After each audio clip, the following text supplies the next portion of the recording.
Oui, excusez-moi, un problème technique a coupé la première vidéo. Alors, nous allons donc poursuivre dans notre déroulé. Nous en étions au cas de Macontré Pipodem, qui est le suspect numéro un dans l'assassinat de Florence Ayafor. Pourquoi Macontré Pipodem est un suspect numéro un dans l'assassinat de Florence Ayafor? Bon, je vous l'ai expliqué dans la première vidéo, c'est un soldat de la marine anglaise qui est basé à Londres, en Angleterre. C'est aussi un activiste anti-ambazonien, c'est-à-dire qui travaille en étroite collaboration avec le gouvernement camerounais. Alors, pourquoi Macontré Pipodem, un Condaticus, est le suspect numéro un dans cette affaire?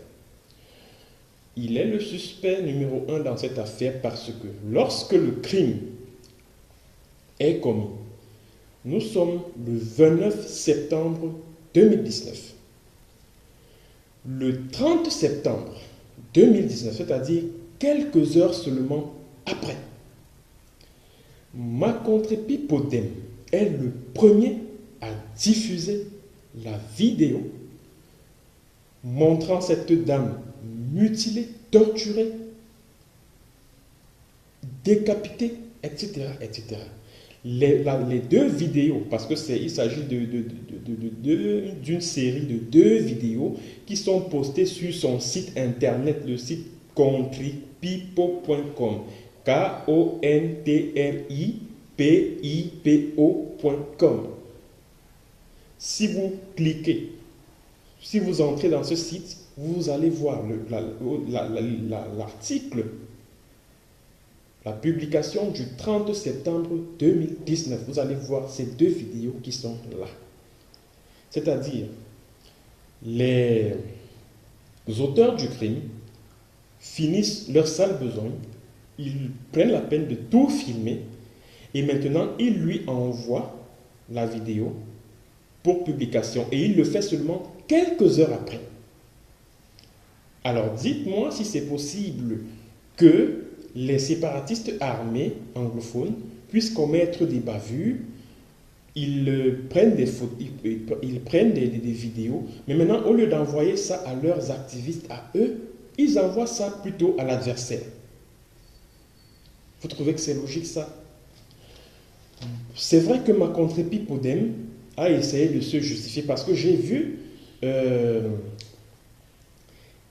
Aya Abine, le fils de Paul Aya Abine, a lui-même marqué sa surprise que mais comment un crime pareil est perpétré? Maintenant, c'est celui qui est contre les ambazoniens qui est le premier à avoir la vidéo.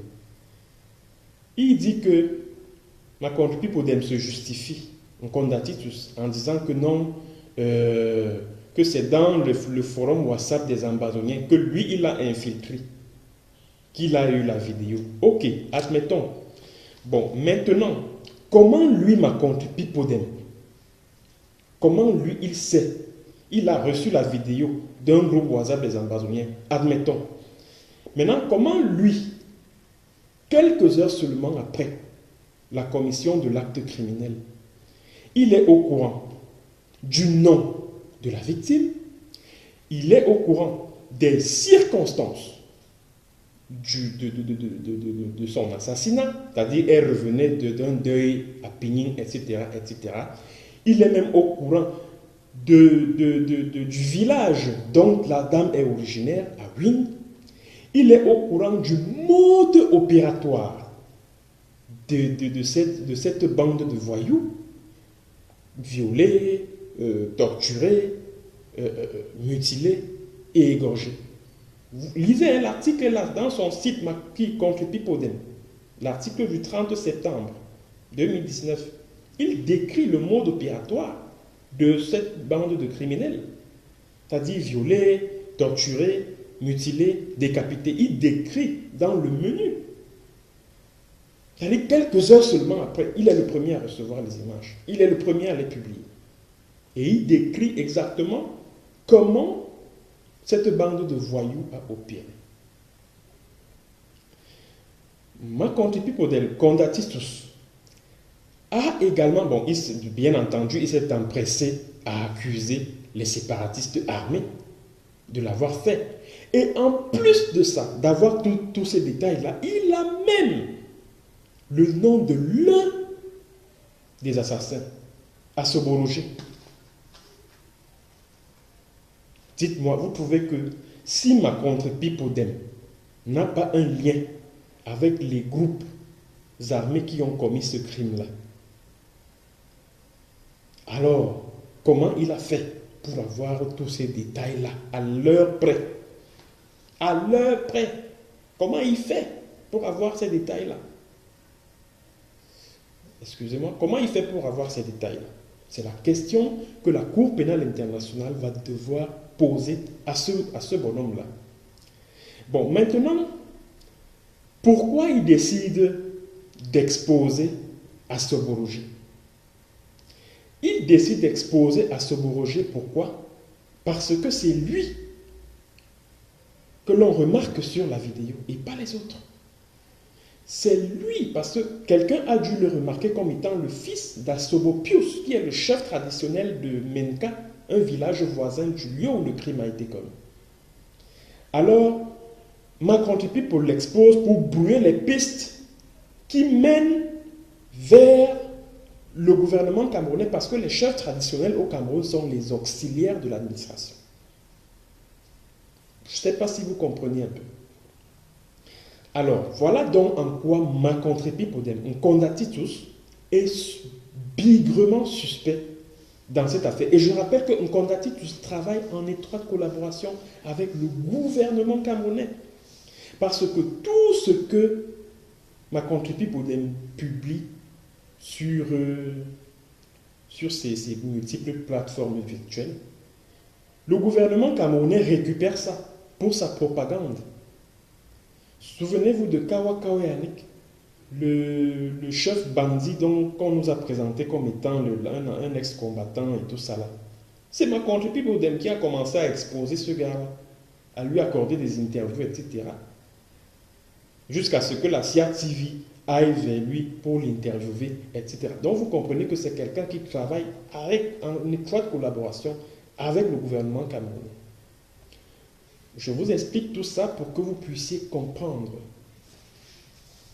Alors, le deuxième suspect dans ce crime, le deuxième suspect, c'est le chef traditionnel de Menka, le Fon Assobopius Wu, qui est le père de Assoborogé. Bon, j'ai appris, d'après les dernières informations, qu'il est en fuite au niveau du BLM. Bon, je ne sais pas si c'est vrai. Le chef traditionnel, bon, c'est vrai, hein, le fils ne peut pas répondre, le père ne doit pas répondre des agissements du fils. Ça, c'est vrai. Sauf que c'est le profil du chef traditionnel qui doit intéresser les enquêteurs. Pourquoi le profil du chef traditionnel doit intéresser les enquêteurs? C'est parce que le chef traditionnel de Menka est impliqué dans un autre meurtre, dans un autre massacre, le massacre des 30 jeunes de Menka Pening le 25 mai 2018. C'est ce chef traditionnel-là qui les a réunis dans un motel à Menka, Hôtel Star. Il les a réunis là, il leur a donné à manger, à boire, etc., etc. Avant que, puis, une fois le lever du jour, des hommes armés ont décidé de les assassiner, de les tuer. Donc c'était des gars que l'élite de Santa, dont Paul Atanganji, a recruté pour commettre un certain nombre de trucs qui seront imputés aux séparatistes armés, les kidnappings contre l'ensemble. Maintenant, comme les jeunes ont commencé à se comporter comme des voyous, comme des bandits, ils mettaient les populations en danger, etc. Atanganji et toute cette bande-là, les Fon Assobopius, ont décidé de l'éliminer, de les éliminer. Alors, Fon Assobopius intéresse les enquêteurs ici parce qu'il est déjà impliqué dans un autre crime, dans un autre massacre qui a eu lieu le 25 mai 2018, comme je vous l'ai expliqué. Alors, le Fon Asobopius Ngu est donc le père de Asoboroge qui a été exposé par Makonte Pipodem. Alors, ce chef traditionnel devra expliquer comment lui, qui est chef traditionnel, qui est auxiliaire de l'administration et qui était invité, qui était présent à Yaoundé au Palais des Congrès lors du grand dialogue national, son fils se retrouve parmi, mêlé, son fils se retrouve cité dans l'assassinat de Florence Ayafor. Il va falloir qu'il donne des explications là-dessus. Bon, maintenant, après Fon Asobopius Ngu, nous tombons donc sur Atanga Paul Nji. Et j'en ai oublié quelque chose. Avant d'en arriver à Atanga Nji, vous m'en excuserez. Si Nkondati tous, ma contre-Pipodem, a dû avoir tous les détails quelques heures après l'assassinat de cette femme, ça veut dire que Nkondati tous travaille en étroite collaboration avec les services de renseignement camerounais, dont les services de renseignement camerounais, la DGRE, la CEMIL, leur patron, là, les Eco Maxime, le bandit, le colonel Mbanku Emi, ils doivent répondre parce que leur service est impliqué dans cette affaire-là. Puisque, comme je vous l'ai expliqué, la dame collaborait avec les séparatistes, ça veut dire que les services de renseignement, elle était dans le collimateur des services de renseignement. Et c'est la raison pour laquelle, quand elle se rendait aux obsèques d'un membre de sa famille à Pigny, il y a de fortes chances qu'elle était en filature. Donc les services secrets camerounais ont facilité l'assassinat de cette femme. Ils sont impliqués, ces services-là. Et les responsables doivent en répondre. Bon, pour revenir maintenant à Atanga Nji, qui est suspect dans cette affaire. C'est vrai, Atanga Nji n'est pas sur le terrain avec les gars. Atanga Nji n'est pas non plus celui qui donne l'ordre de commettre un certain nombre, qui donne l'ordre aux groupes armés, parallèles aux séparatistes armés, de commettre un certain nombre d'atrocités. Non, c'est vrai. Il n'est pas le donneur d'ordre, c'est vrai. Et même quand je l'ai plusieurs fois cité dans pas mal de crimes et bavures qui sont commis par des groupes terroristes, des milices terroristes du pouvoir de Yaoundé dans le Cameroun anglophone, je n'avais par devers moi que les témoignages de son proche entourage et des populations locales. Par exemple, quand le crime de massacre de Menka Pening du 25 mai 2018 est arrivé, je n'avais à ma disposition que les notes des services secrets et les témoignages des populations locales.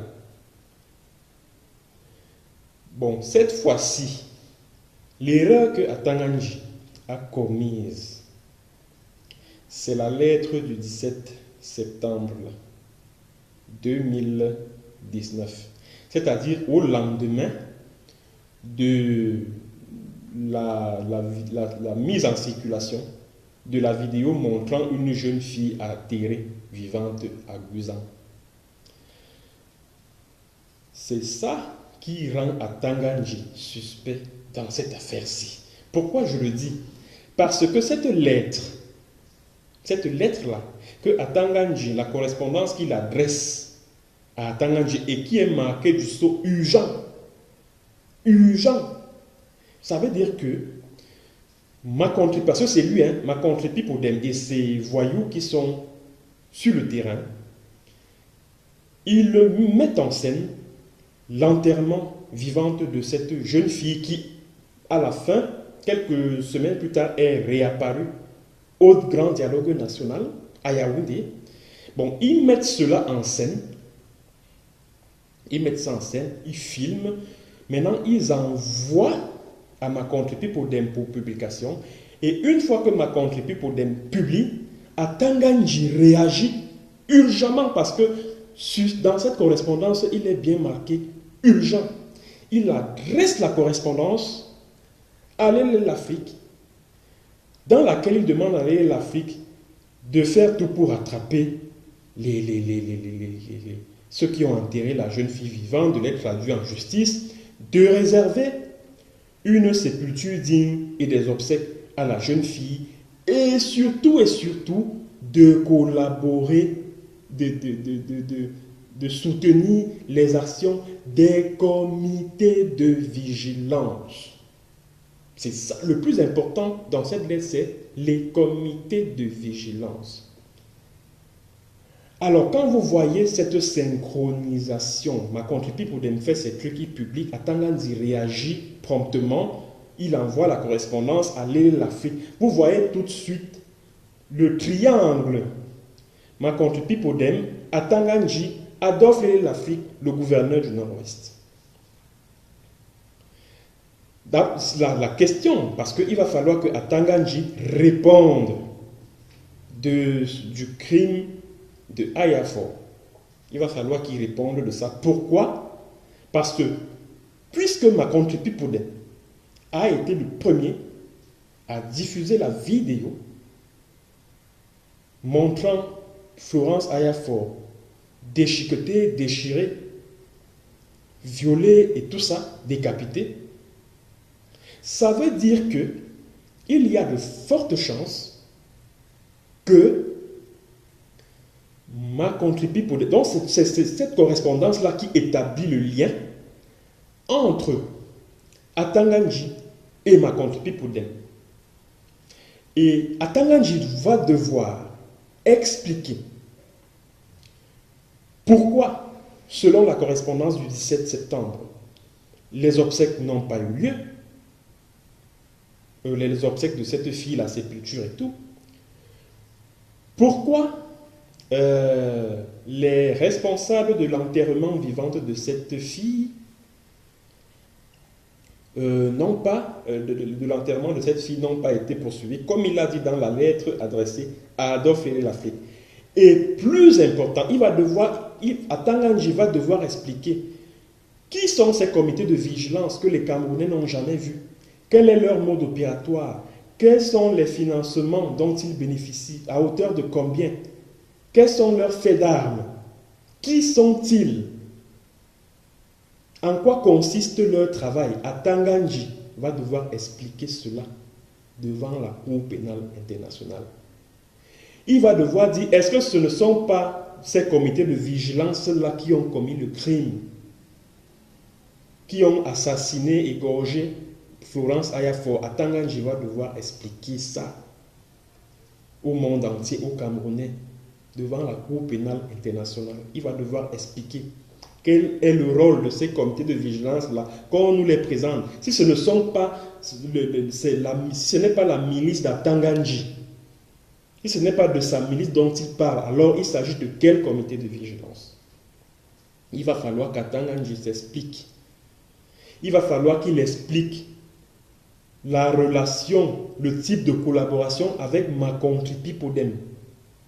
Il va falloir que Atanganji s'explique. Même l'Afrique aussi est impliquée parce que la correspondance, lui, était destinée au gouverneur du Nord-Ouest, Adolphe l'Afrique. Il va devoir répondre de ça. Il va devoir répondre. Alors, lorsqu'on finit avec Atanganji, bon, voilà donc les commanditaires, les noms des commanditaires que je vous ai cités, avec chacun ses éléments de suspicion et qui sont clairs et nets. Bon, maintenant, je vais vous expliquer pourquoi ce crime-là est un crime d'État. En plus de ce qu'il s'agit des membres du gouvernement Atanganji, l'Afrique qui sont impliqués dans ça, il y a aussi le fait que Ce crime est un crime d'État. Et il est un crime d'État pourquoi? Par rapport à la date. La date de diffusion de la vidéo montrant cette scène horrible. Et la date n'a pas été choisie au hasard. Cet assassinat intervient le 29 septembre 2000.